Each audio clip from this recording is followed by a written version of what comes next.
Swaraj news కి స్వాగతం. MLC Teenmar Mallanna సంచలన వ్యాఖ్యలు చేశారు. హన్మకొండలోని కాజీపేట ప్యారడైజ్ ఫంక్షన్ హాల్లో ఏర్పాటు చేసిన బీసీల సమర శంకరరావు సమావేశం మాచిగూడ చైర్మన్ సుందర్ రాజు యాదవ్ ఆధ్వర్యంలో కొనసాగింది. ఈ సమావేశానికి ముఖ్య అతిథిగా హాజరైన ఎమ్మెల్సీ తీన్మార్ మల్లన్న జ్యోతి ప్రజ్వలన చేసి బీపీ మండల్ చిత్రపటానికి పూలమాల వేసి బీసీ న్యాయం పుస్తకాన్ని ఆవిష్కరించారు.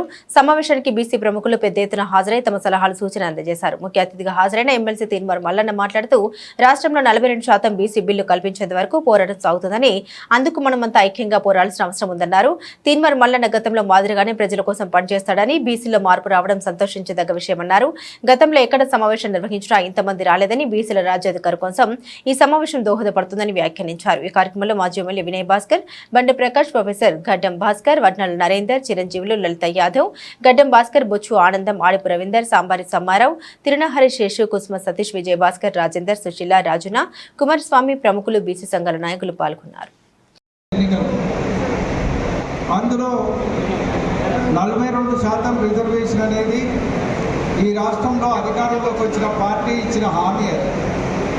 అది వాళ్ళ అభయస్థం మేనిఫెస్టోలో పెట్టిన అంశం. దానికోసం మార్చి లోపటినే అయిపోయిన దానికి కేటాయిస్తూ కూడా మరి రెజల్యూషన్స్ ఇవ్వడం జరిగింది, జీవోలు కూడా జారీ చేయడం జరిగింది. ఎన్ని పన్నులునే లెక్కుంది, కానీ ఎంతమంది పీసీలు ఉన్నారో లెక్క లేరట ప్రభుత్వం దగ్గర, లేరట. ఇదా లెక్క ఉంది, లెక్క లేక కాదు. నువ్వు మమ్మల్ని లెక్క పెడతావా లేకపోతే మేమే మిమ్మల్ని లెక్క పెట్టారా? నువ్వు మమ్మల్ని లెక్క పెడతావా లేకపోతే మేము మిమ్మల్ని లెక్క పెట్టామా చూసుకోరు. నేను ఎంతంటే లెక్క పెట్టినా ఒక కులాన్ని 7,200 ఇళ్ళే ఉన్నాయని ఇక పూరాగా చేస్తే మీరు పరేషాన్ అవుతారు. మీరు ఎంత అడ్డుకోవాలని చూసినా, ఎంత మోసం చేయాలని చూసినా, బీసీ ఉద్యమం ప్రారంభమైంది.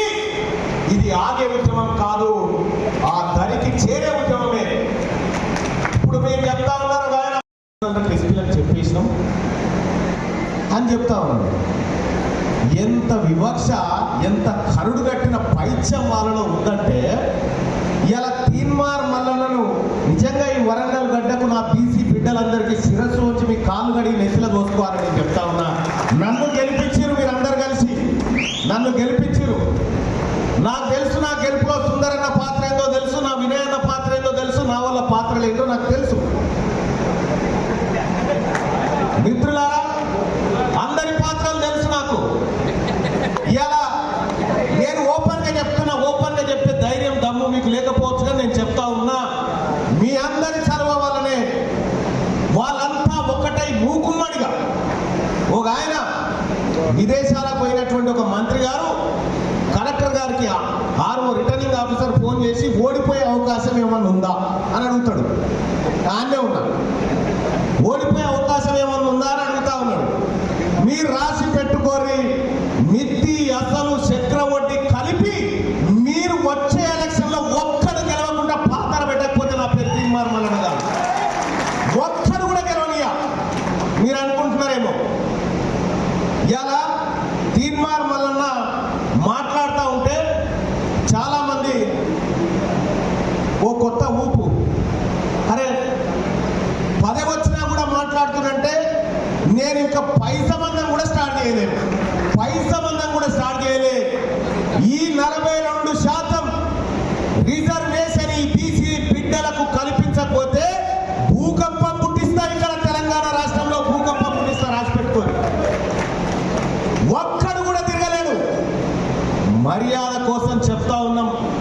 రాహుల్ గాంధీ గారు మాట ఇచ్చిండు, ఆయన మాట శిలాశాసనం అని భావిస్తా ఉన్నాం. కాబట్టి ఆ మాట కట్టుబడే 42% రిజర్వేషన్ అమలు చేయాల్సిందే, చేసి తీరాల్సిందే.